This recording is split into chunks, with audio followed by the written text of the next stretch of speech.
Hello everyone. मेरा नाम विशाल सिंह है और आज की इस वीडियो में हम लोग मेहनत स्कोर में जो डिफ़ॉल्टर्स के केसेस हैं उस पे अपन एक बार के लिए डिस्कशन करेंगे। तो सबसे पहले तो अपन ये समझ लेते हैं भाई मेहनत स्कोर बनता कैसे है। तो मेहनत स्कोर में अभी फ़िलहाल के लिए अपन 2 चीज़ें कंसीडर करते हैं। सबसे पहला चीज़ क्या है कि भाई आप कितनी देर तक ज़िम्मेदारी क्यूसी एक्सेप्ट करके रखे हो।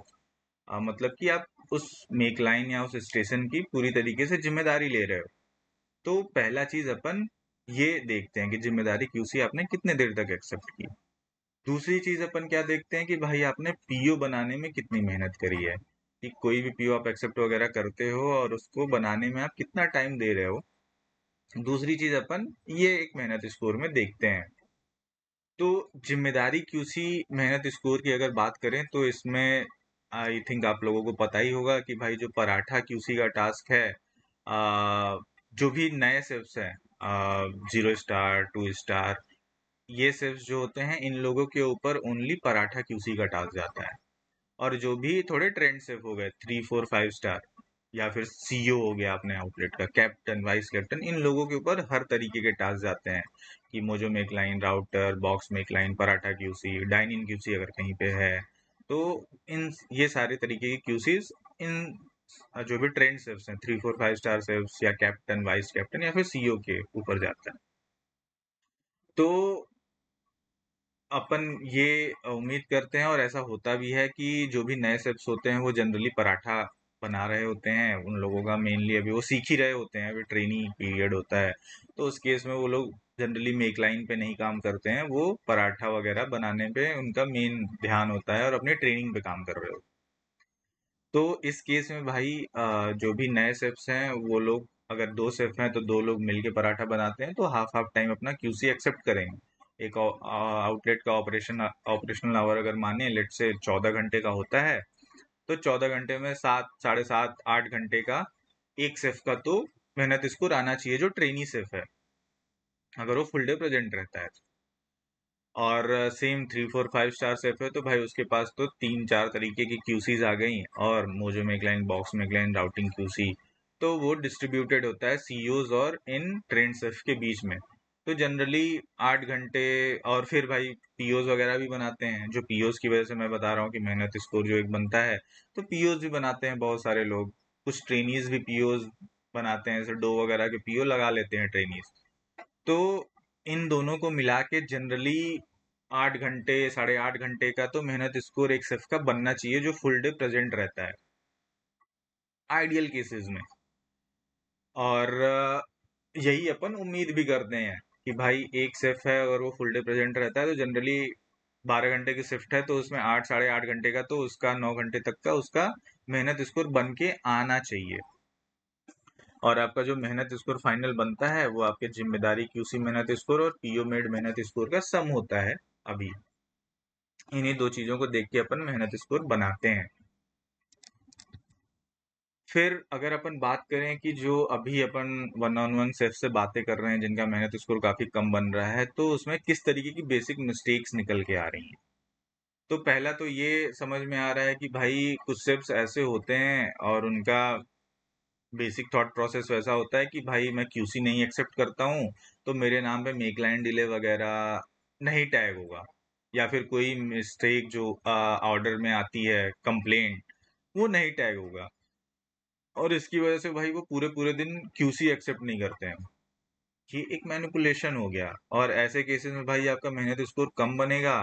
तो फिर आप लोगों से वन ऑन वन बातें होती हैं और आप लोगों के रिस्पॉन्स के बेसिस पे जनरली क्या होता है कि भाई आप लोगों का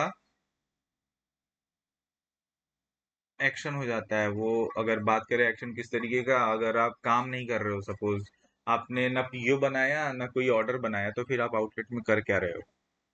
इस केस में भाई अपन यही मानेंगे ना कि आपने आउटलेट में कुछ भी काम नहीं करा, आप बस एक ठप्पे वाली ड्यूटी कर रहे हो, आ रहे हो बस अपना अटेंडेंस लगा दिया और फिर पूरे टाइम मजा ले रहे हो आप।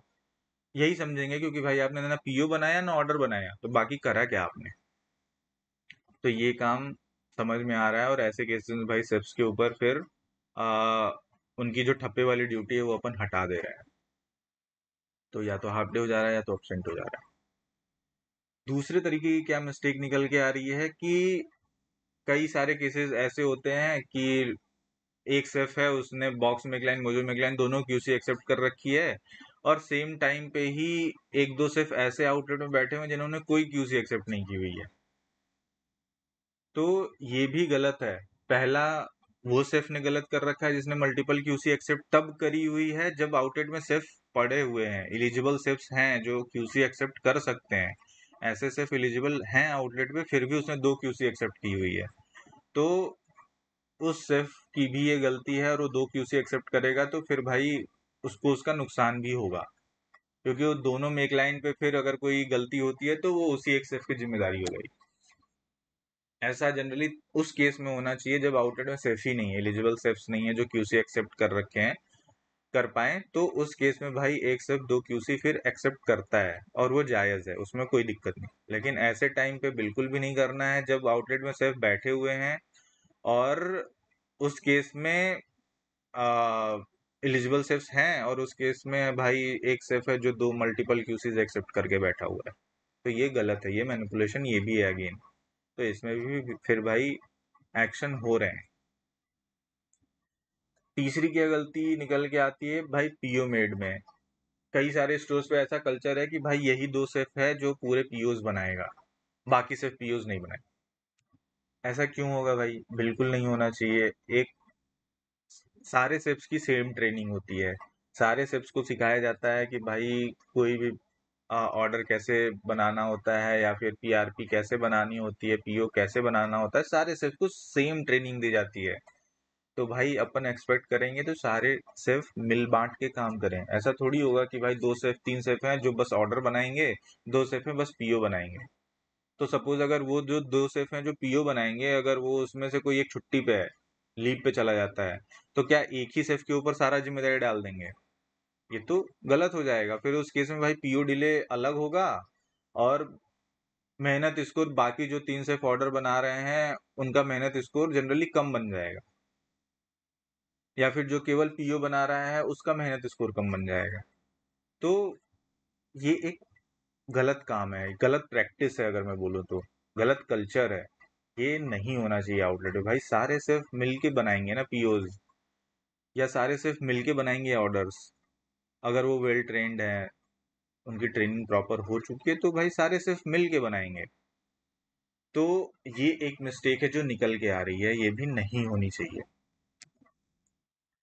और मैं वो क्लियर बता रहा हूँ अभी भाई, ऐसे सिर्फ जिनका मेहनत स्कोर बिल्कुल भी नहीं बन के आ रहा है और वो लगातार ही ऐसा दिख रहा है कि पूरे हफ्ते हफ्ते भर उनका मेहनत स्कोर 3 घंटे 2 घंटे 4 घंटे 5 घंटे ऐसे बन रहा है, ऐसे शेफ्स को भाई अपन वैसा ही मानेंगे कि ये लोग ना तो ऑर्डर बना रहे हैं, क्योंकि उन्होंने कोई क्यूसी एक्सेप्ट नहीं करी हुई, तो हमको कैसे पता कि वो किस में क्लाइंट के ऑर्डर्स बना रहा है, या फिर वो पीओज नहीं बना रहे हैं। जनरली ये यही दो चीजें होती हैं मेहनत स्कोर में, और किसी का मेहनत स्कोर कम है तो मतलब ये वो दोनों ही काम नहीं कर रहा है, ना ही वो ऑर्डर बना रहा है ना ही वो पीओ बना रहा है। तो फिर आउटलेट में भाई अटेंडेंस लगा के बैठने का क्या मतलब है? आप जब ना ऑर्डर बना रहे हो ना पीओ बना रहे हो, तो आउटलेट में क्या कर रहे हो? आप घास छील रहे हो। तो ऐसे केसेस में भाई वन ऑन वन कॉलिंग हो रही है बहुत सारे केसेस में। जिन केसेस में वन ऑन वन कॉलिंग नहीं हो पा रही है उन केसेस में भाई सेफ्स को टास्क जाएगा, जिसमें आप लोगों को क्लियरली एक्सप्लेन करना होगा कि ऐसा क्यों हो रहा है, कि आपका क्यूसी या आपका मेहनत स्कोर काफ़ी कम बन रहा है, और जो आपका रिस्पॉन्स होगा कॉल के टाइम पे, आप जो भी रिस्पॉन्स देते हो या फिर आप टास्क में जो भी रिस्पॉन्स देते हो, उसके बेसिस पे फिर अपन भाई ये मानेंगे कि अगर जेन्युइन है तब तो ओके, कोई बात नहीं कि हाँ कोई जेन्युइन इशू हुआ और उसकी वजह से आपका मेहनत स्कोर खराब बना एक दिन का या 2 दिन का। नॉन जेन्युइन है अगर आपका रिस्पॉन्स, तो भाई उस केस में तो फिर आपकी जो ये ठप्पे वाली ड्यूटी होगी कि आप बस आए हो आउटलेट पे, चेक इन करके बैठे हुए हो, ना आप ऑर्डर बना रहे हो ना आप पीओ बना रहे हो, तो फिर आप क्यों आए हो आउटलेट पे? आपको किस बात का पैसा मिलेगा, किस बात की सैलरी आप ले रहे हो जब आप दोनों काम ही नहीं कर रहे हो? तो उस केस में भाई फिर आप जो ये टाइम वेस्ट कर रहे हो पूरा पूरा, कि आप बस आके आउटलेट में बैठ के टाइम पास कर रहे हो, टाइम वेस्ट कर रहे हो, या आपका टाइम वेस्ट आपके चेक इन ड्यूरेशन से ही हटा दिया जाएगा, और उससे फाइनली फिर भाई आपका अटेंडेंस चेंज हो जाएगा, या तो आपका हाफ डे हो जाएगा या तो एब्सेंट हो जाएगा। तो जनरली मेहनत स्कोर में भाई बहुत सारा कल्चरल गैप है आउटलेट में, और क्या क्या बेसिक 3-4 तरीके की मिस्टेक्स मैंने कवर करी जो हो रही हैं। तो सीईओज लोगों की भी जिम्मेदारी है भाई, आप लोग सही से क्यूसी बांटो अपने आउटलेट में लड़कों के बीच में, कि सब लोगों का जो मेहनत स्कोर है वो सही से बने। ऐसा कल्चर बिल्कुल भी नहीं सेट करना है कि भाई एक बंदा, 2-3 बंदे केवल ऑर्डर बनाएंगे, 1-2 बंदे केवल पीओज बनाएंगे। ऐसा कल्चर आउटलेट में नहीं बनाना है, और इसकी जिम्मेदारी सीईओ, कैप्टन और वाइस कैप्टन की है। तो इस चीज का ध्यान रखना है। और भाई अपना मेहनत स्कोर 8 घंटे 9 घंटे कम से कम बनाना है, अगर आप फुल डे प्रेजेंट हो तो।